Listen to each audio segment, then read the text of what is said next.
কংগ্রেসের সঙ্গে কোনোদিনও নাকি জোট ছিলই না, সবটাই বোঝাপড়া ছিল।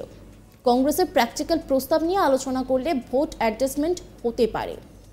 আমরা রুল আউট করছি না।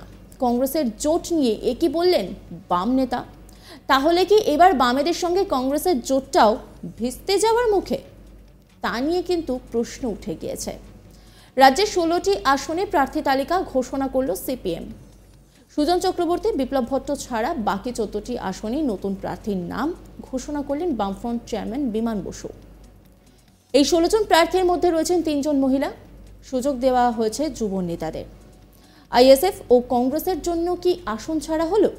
কংগ্রেসের সঙ্গে জোট প্রসঙ্গে বিমান বসুকে বলা হলে তিনি বলেন, কংগ্রেসের সঙ্গে জোট কোনোদিনও ছিল না, জোট হয় না, আসন বোঝাপড়া হয়, যাকে সিট অ্যাডজাস্টমেন্ট বলে। কি বলছেন তিনি, শোনাবো আপনাদের। ছিল না, জোট হয় না, বোঝাপড়া হয়, আসন সমঝোতা হয়, সিট অ্যাডজাস্টমেন্ট যাকে বলে। All time we are going for seat adjustment, not that we are going to form another front, more than a left front. না। এরপরেই তিনি বলেন, কংগ্রেস প্র্যাকটিক্যাল প্রস্তাব নিয়ে আলোচনা করলে ভোট অ্যাডজাস্টমেন্ট হতে পারে। আমরা রুল আউট করছি না। কি বলছেন তিনি, শোনাবো আপনাদের। কংগ্রেস সাফাত যাও, এই কখনো বলি কংগ্রেস প্র্যাকটিক্যাল প্রপোজিশন নিয়ে কথা বললে কংগ্রেসের সঙ্গে সিট অ্যাডজাস্টমেন্ট হতে পারে। আমরা জাস্ট রুল আউট করছি না। আইএসএফ এর সঙ্গে ভোট শেয়ারিং নিয়ে তিনি বলেন, যদি কথা বলতে চায় আমরা বলবো। কি বলছেন তিনি, শোনাবো আপনাদের। কথাবার্তা বলতে চাইলে আমরা কথাবার্তা বলবো। আমরা কথাবার্তা বলতে চাইলে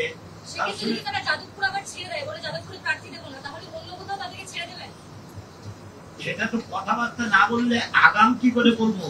হাইপোথেটিক্যাল পজিশন নিয়ে কোনো কাজ করা যায় না, সাংবাদিকরা কাজ করতে পারে। বামেরা প্রার্থী তালিকা ঘোষণা করে দেওয়া এখন অবশ্যম্ভাবী প্রশ্ন। তাহলে কি রাজ্যে কোনো জোট হচ্ছে না? বাম, কংগ্রেস এবং আইএসএফ কি আলাদা আলাদা লড়াই করবে? বামফ্রন্ট চেয়ারম্যান বিমান বসু যা বললেন তাতে ছবিটা পুরোপুরি স্পষ্ট হলো না। যা বোঝা গেল তাতে কংগ্রেসের প্রতি ইতিবাচক মনোভাব এখনো দেখালেও আইএসএফ এর অতিরিক্ত চাহিদায় ক্ষুব্ধ বামেরা। তবে কংগ্রেসের জন্য রাস্তা এখনো খোলা রেখেছে বামফ্রন্ট। তিনি জানান, এদিন মাত্র 16 আসনের প্রার্থী ঘোষণা হয়েছে, আরও 26 আসন ফাঁকা পড়ে রয়েছে। সেই আসন থেকে কংগ্রেস পেতেই পারে, কিন্তু সেটার জন্য কংগ্রেসকে আগে নিজেদের কেন্দ্রীয় নেতাদের সঙ্গে আলোচনা করে এগিয়ে আসতে হবে, প্রস্তাব নিয়ে আসতে হবে। তাৎপর্যপূর্ণভাবে এদিনই প্রদেশ কংগ্রেসের তরফে জানানো হয়েছে, কংগ্রেস আগামী কয়েকদিনের মধ্যে নিজেদের শক্তি অনুযায়ী প্রস্তাব দেবে। তারপর যদি বামফ্রন্টের মনে হয় কোনো কেন্দ্রে তারা আমাদের সমর্থন করবে, সেটা তারা করতে পারে, বা আমাদের যদি মনে হয় কোনো কেন্দ্রে বাম প্রার্থী আমাদের চেয়ে শক্তিশালী, তাহলে আমরা ওদের সমর্থন করব। অর্থাৎ দুই শিবির থেকেই আসন সমঝোতা নিয়ে ইতিবাচক মনোভাব দেখানো হয়েছে। রাজ্যের 16টি আসনে প্রার্থী তালিকা ঘোষণা করল সিপিএম। সুজন চক্রবর্তী, বিপ্লব ভট্ট ছাড়া বাকি 14টি আসনেই নতুন প্রার্থীর নাম ঘোষণা করলেন বামফ্রন্টের চেয়ারম্যান বিমান বসু। এই 16 জন প্রার্থীর মধ্যে রয়েছেন 3 জন মহিলা। সুযোগ দেওয়া হয়েছে যুব নেতাদের। আইএসএফ ও কংগ্রেসের জন্য কি আসন ছাড়া হলো? বিমানের বক্তব্যে কারো জন্য ছাড়ার প্রশ্ন নেই। যাদবপুর আসন দাবি করছিল আইএসএফ, কিন্তু ওই আসনে প্রার্থী ঘোষণা করে দিয়েছে বামেরা। ওই কেন্দ্রে বাম প্রার্থী সৃজন ভট্টাচার্য, তবে ডায়মন্ড হারবার আসনে কোনো প্রার্থী দেওয়া হয়নি। ওই আসনে লড়ার কথা আগেই ঘোষণা করেছিলেন আইএসএফ বিধায়ক নওসাদ সিদ্দিকী। যাদবপুর কেন আইএসএফকে ছাড়া হলো না? বিমান বসুর ব্যাখ্যা, যাদবপুর লোকসভা কেন্দ্র অনেক বড়, এর মধ্যে ভাঙড়ও আছে, আবার টালিগঞ্জ। শুধুমাত্র ভাঙড় নেই, অর্থাৎ ভাঙড়ে আইএসএফের জনসমর্থনের ভিত্তিতে যাদবপুর আসন নওসাদদের ছাড়া যেতে পারে না। তাহলে কি ডায়মন্ড হারবার ছাড়বেন? বিমানের জবাব, কথাবার্তা বলতে চাইলে আমরা বলবো। আর ওরা যাদবপুরই চেয়েছিল, ডায়মন্ড হারবার চাইনি। বস্তুত এদিন আইএসএফ যে 8টি আসনে লড়ার কথা ঘোষণা করেছে তার মধ্যে নেই ডায়মন্ড হারবার। এদিকে কংগ্রেসের গতবারের জেতা আসনেও প্রার্থী দেওয়া হয়নি। বহরমপুর, মালদা, উত্তর ও দক্ষিণ রায়গঞ্জের মতো আসনে প্রার্থী ঘোষণা হয়নি। কংগ্রেসের জন্য আলোচনার দরজা খোলা রয়েছে বলেও স্পষ্ট করে দিয়েছেন বিমান।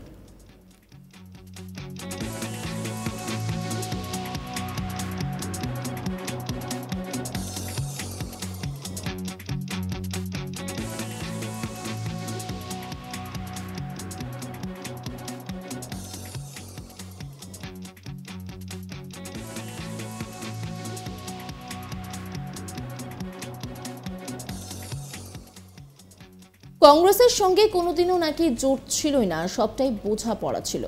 কংগ্রেস প্র্যাকটিক্যাল প্রস্তাব নিয়ে আলোচনা করলে ভোট অ্যাডজাস্টমেন্ট হতে পারে। আমরা রুল আউট করছি না। কংগ্রেসের জোট নিয়ে কি বললেন বাম নেতা? তাহলে কি এবার বামেদের সঙ্গে কংগ্রেসের জোটটাও ভেস্তে যাওয়ার মুখে? তা নিয়ে কিন্তু প্রশ্ন উঠে গিয়েছে। রাজ্যের 16টি আসনে প্রার্থী তালিকা ঘোষণা করল সিপিএম। সুজন চক্রবর্তী, বিপ্লব ভট্ট ছাড়া বাকি 14টি আসনেই নতুন প্রার্থীর নাম ঘোষণা করলেন বামফ্রন্ট চেয়ারম্যান বিমান বসু। এই 16 জন প্রার্থীর মধ্যে রয়েছেন 3 জন মহিলা। সুযোগ দেওয়া হয়েছে যুব নেতাদের। আইএসএফ ও কংগ্রেসের জন্য কি আসন ছাড়া হলো? কংগ্রেসের সঙ্গে জোট প্রসঙ্গে বিমান বসুকে বলা হলে তিনি বলেন, কংগ্রেসের সঙ্গে জোট কোনোদিনও ছিল না, জোট হয় না, আসন বোঝাপড়া হয়, যাকে বলে সিট অ্যাডজাস্টমেন্ট। পাশাপাশি তিনি বলেন, কংগ্রেস প্র্যাকটিক্যাল প্রস্তাব নিয়ে আলোচনা করলে ভোট অ্যাডজাস্টমেন্ট হতে পারে। আমরা রুল আউট করছি না। আইএসএফের সঙ্গে ভোট শেয়ারিং নিয়ে তিনি বলেন, যদি কথা বলতে চায় আমরা বলবো। তিনি কি বলছেন শোনাবো আপনাদের। ছিল না, জোট হয় না, বোঝাপড়া হয়, আসন সমঝোতা হয়, সিট অ্যাডজাস্টমেন্ট যাকে বলে। All time we are going for seat adjustment, not that we are going to form another front, more than a left front. না, তো কংগ্রেস সফাত যাও, এ কখনো বলি। কংগ্রেস প্র্যাকটিক্যাল প্রপোজিশন নিয়ে কথা বললে কংগ্রেসের সঙ্গে সিট অ্যাডজাস্টমেন্ট হতে পারে। আমরা জাস্ট রুল আউট করছি না। কথাবার্তা বলতে চাইলে আমরা কথাবার্তা বলবো। আমরা কথাবার্তা বলতে চাইলে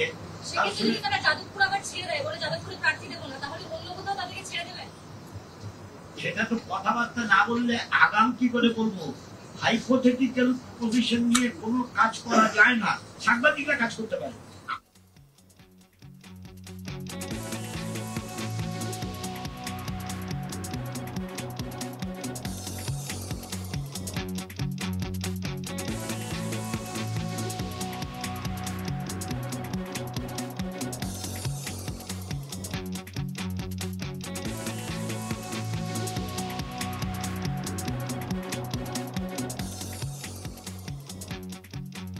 অন্যান্য খবরের আপডেটের জন্য অবশ্যই নজর রাখুন আজ তাক বাংলার ইউটিউব স্ট্রিমিংয়ে।